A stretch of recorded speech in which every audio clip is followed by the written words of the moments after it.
Hey everyone, welcome back. My name's dustinkreis, and today we are going to do a game discussion, and we're going to talk about Gone Home, available on the PC. And this is going to be a hard game to talk about. I went out to my friend Ernie's house yesterday, and he's been pushing me and pushing me and pushing me to play this game for the longest time. And my laptop is just crap. It's just a piece of crap. The only thing I can really do on it is just very minimal things. I really need to get a new PC. But he's like, yeah, come out, and it's only about a 3-hour game. Just sit and play it, and. So I went out there, and yeah, this is going to be a very difficult game discussion because Gone Home is not really a game per se. It's more along the lines of an adventure, visual novel type thing. The only real gameplay you have is moving around the house and clicking on items to get bits of storyline. It really kind of reminds me a lot of, To the Moon, even though that is an interactive experience, and it kind of skirts the issue of what is a game. What does it take to make a game? So I can't really go into like gameplay aspects and things like that.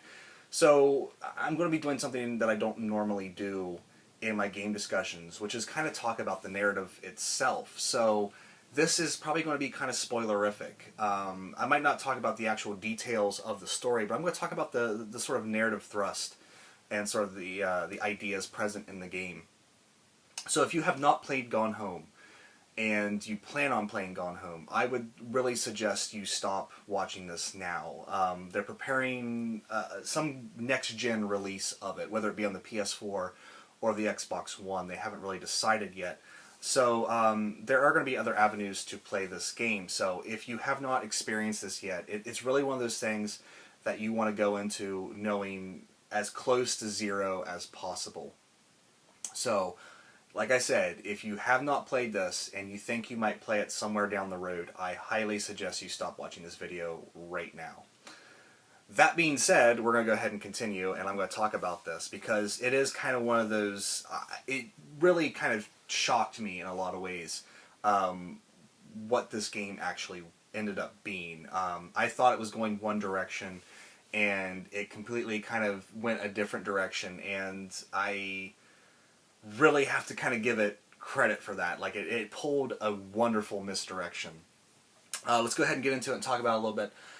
In Gone Home, you star as Katie, the eldest daughter in this family of 4, who is just returning to sort of the I don't want to say the ancestral family home, because what's happened is Katie's father's uncle has bequeathed this house in his will to his nephew, who is Katie's father, and they've just recently moved into this house.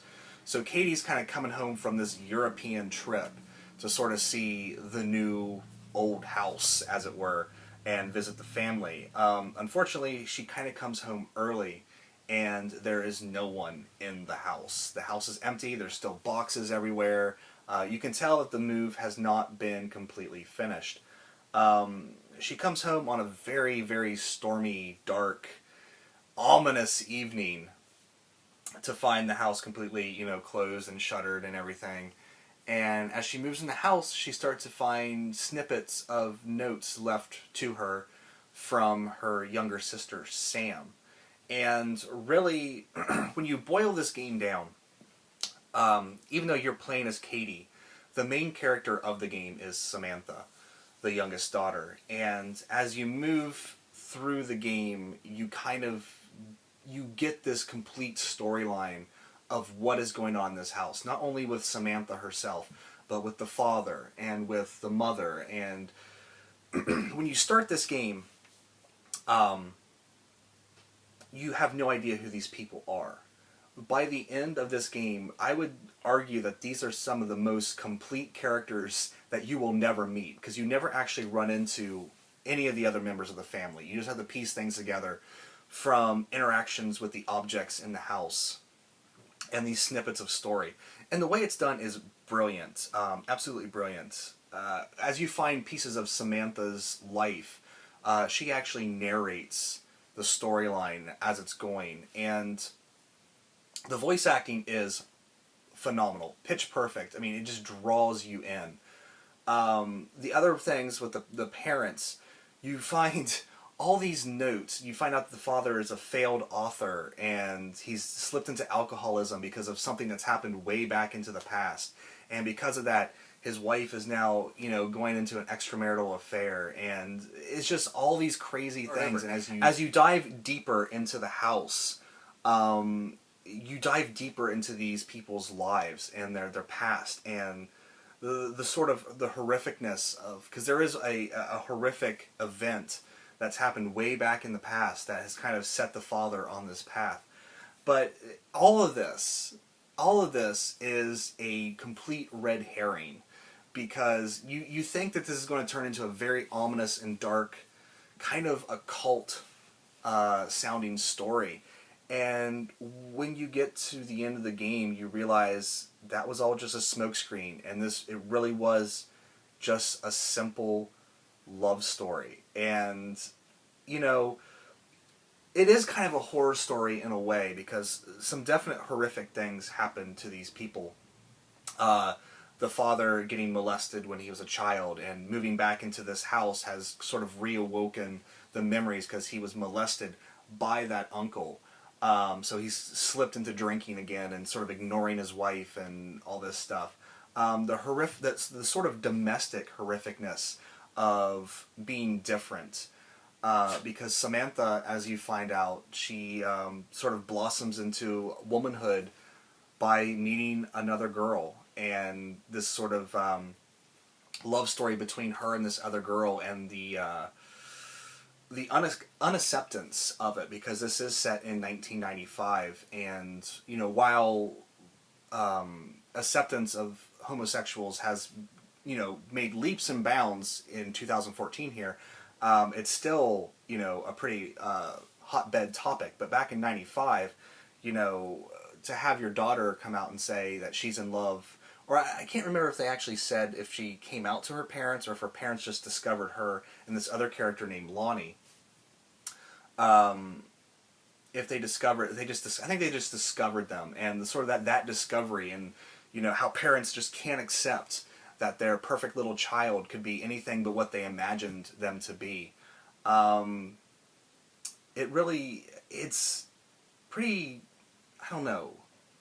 It's just one of those stories that you don't think it's going to be as simple as it is, but then when you kind of sit back and think about it, you're like, the simplicity of what the game was trying to get across is really its main selling point. It's a very simple idea told very well, and the reason for the house being empty, of course, is that Katie mistakenly came home during her parents' sort of rekindling retreat, a 4-day trip where they're trying to rekindle their marriage, leaving Samantha alone in the house itself. And the entire time you're playing, it has this very ominous feeling. And I remember there just being several times that I turned around the Ernie. I was like, I don't want to go in the basement. I really don't want to go down there. Because it really does make you feel like there's going to be some supernatural element. It kind of leads you in that direction. And then the whole thing is leading to the attic of the house. And I turned around and I was like, Ernie, I don't want to go up there, because the whole crux of the story is about how these two girls came together and fell in love, and then how life kind of pulled them apart. And I'm like, if I go up there and she's fucking dead, I'm going to smack you in the face. And when you get up there and you get that final bit of the storyline, and then the title finally makes sense, Gone Home. It's really kind of it really is, storyline wise, one of the most beautiful moments in gaming, because you feel this surge of not only relief because the game is leading you to think that Samantha's dead, but this surge of just, I like it when people follow their dreams and that works out for them, and it has that feeling of it. We have so many games where everything's so dismal and horrible, and to have a game that tells basically a story that could be told in a film.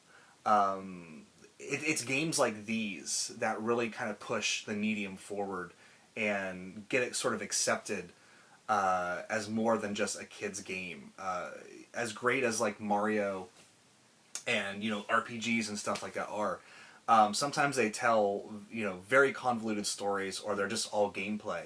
And to have something like this, and I'm not saying that this should replace normal games. I'm just saying this is a nice thing to have in the quiver, along with all those other things to prove that video games are a legitimate art form. To have something like this kind of push that narrative idea forward is really a great thing, and it's really kind of a great palate cleanser as well. You're playing a lot of action-heavy games, or you're playing a lot of RPGs that require a lot of grinding. Sometimes it's just fun to sit down and just get a good story. I do that with films. If I'm kind of getting sick of playing a game, I'll just throw a movie in, and that removing the gameplay aspect and just focusing on a narrative really kind of refreshes you for the gameplay. But yeah, Gone Home, man. While I wouldn't say it, it's one of those games that I don't think a lot of people are going to play it, and they're just going to be like, that's it? What's the point of this? But for people who, like me, you kind of get wrapped up in the mystery and the exploration of the house, which the house is huge. It's a huge house full of secrets, both for the house proper and for the family that lives within it. It's really kind of a crazy, wild experience, and I actually really enjoyed it. Would I want to play nothing but this style of game? No. I would like to mix it in with the other types of games that I enjoy, but it's definitely one to look out for. And hopefully, if you've made it through this video, you've already played it, or you had absolutely no interest in playing it. But the thing of it is if you've had no interest in playing it, and now it sounds kind of cool to you, I've just kind of ruined the entire thing. But I guess that's the issue of doing discussions on games like this. The graphics are really good. Really great sense of atmosphere. When you get up on items really close, the textures aren't that great on some things. But, it's an indie game. I'm not even sure how many people made it. I think there was only one person who made it. So that's pretty impressive in my book. I certainly couldn't do anything like that. Really, the audio is what sells this game. The constant storm in the background, the rolling thunder and the lightning, and the creaking of the house, and the voice acting. And the cool thing about it is like you'll find all these cassette tapes around the house, and you can pick them up and put them into cassette players and listen to them.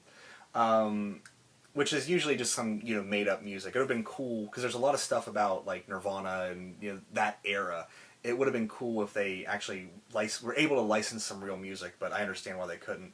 One thing that was kind of unfortunate for me is they make a big deal about like a Super Nintendo, and you will find made up Super Nintendo carts lying around, and it's cool to kind of pick those up and look, but you'll never see like the actual system.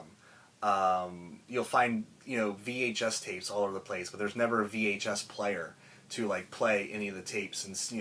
It would have been cool if they put like home movies on the tapes or something. That would have been something to draw you in even more to this sort of family story. But maybe if they ever make like a spiritual successor to it, they can do more stuff like that. But yeah, Gone Home, really kind of a wild experience, really touching. And of course the camera stops rolling right as I'm finishing up.